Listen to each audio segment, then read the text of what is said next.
The greatest problem has been the fact that research has been sanctioned and licensed basically through NIDA, through the National Institute of Drug Abuse, and it's been very hard historically to obtain a medical marijuana research license. It is a Schedule I drug, and accordingly, it comes from only one source in the United States, and that is the University of Mississippi School of Agriculture. They basically provide terrible quality marijuana, and it's what my colleague Greg Carter refers to as Mississippi skunk weed, and it comes in only 3 strengths. The highest strength is only 7% THC. It's a bit of a farce given that the dispensaries sell medical marijuana with THC contents as high as 33%. So the bottom line is that the product used in the research doesn't match the product that's used in this by people who get their marijuana from dispensaries or those who obtain it on the streets through the black market.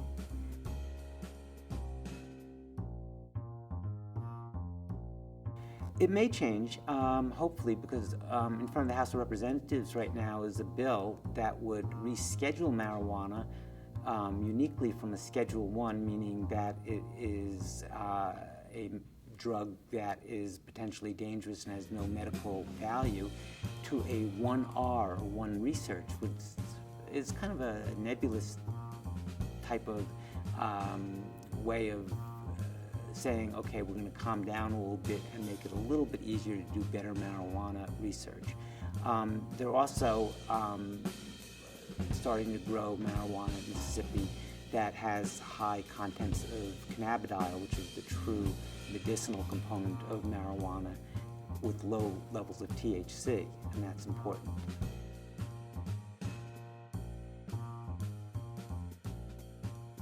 Well, neuromysticism is a term that Jeff Fuden and I, Dr. Fuden and I, we coined in regard to opioids. And, you know, we're scientists and we believe in the data. They're good data, but they're zealots, and there are no more, there's no more zealotry than there is around medical marijuana, around marijuana in general. People want to believe that it is a cure-all, and they want to deny that it has any dangers. So they ignore the data, the good data, and they say it's got to be good, with lines like, it's natural, so it's got to be good.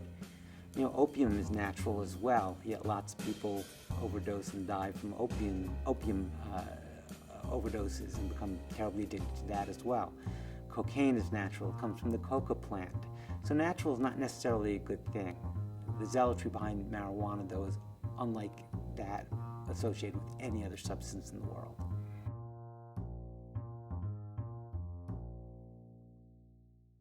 Well, to understand that, number one, it is not a perfectly safe drug. It's safer than some, in some ways. I think it's important in that it dissuades people from doing things like driving and operating heavy machinery.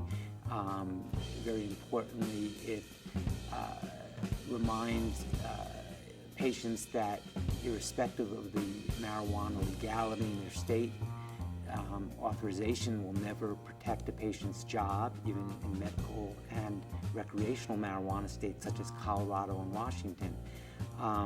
It also puts the use of marijuana at the physician's discretion.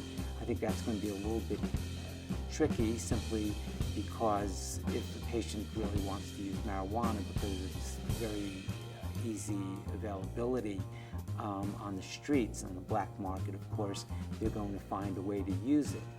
But it's a breakthrough because it's a first step in turning marijuana into more of a medicine, or cannabinoids in general. So it's exciting.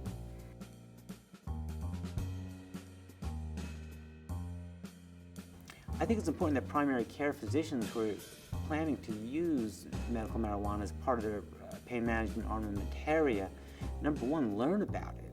You know, a lot of good reviews have been written. I wrote one in Medscape in February of this year, in Medscape Neurology, which was very, very detailed, because for the most part, physicians get their information about medical marijuana from the same place as everyone else does, the media. The media is extremely biased. The media is very pro-medical marijuana. The media prints a lot of inaccurate information. So, part of a physician's job is to educate patients and to inform them. And if the physician is not informed, then how can the patient be accurately informed? And how can a shared decision be made to enter into cannabinoid therapy?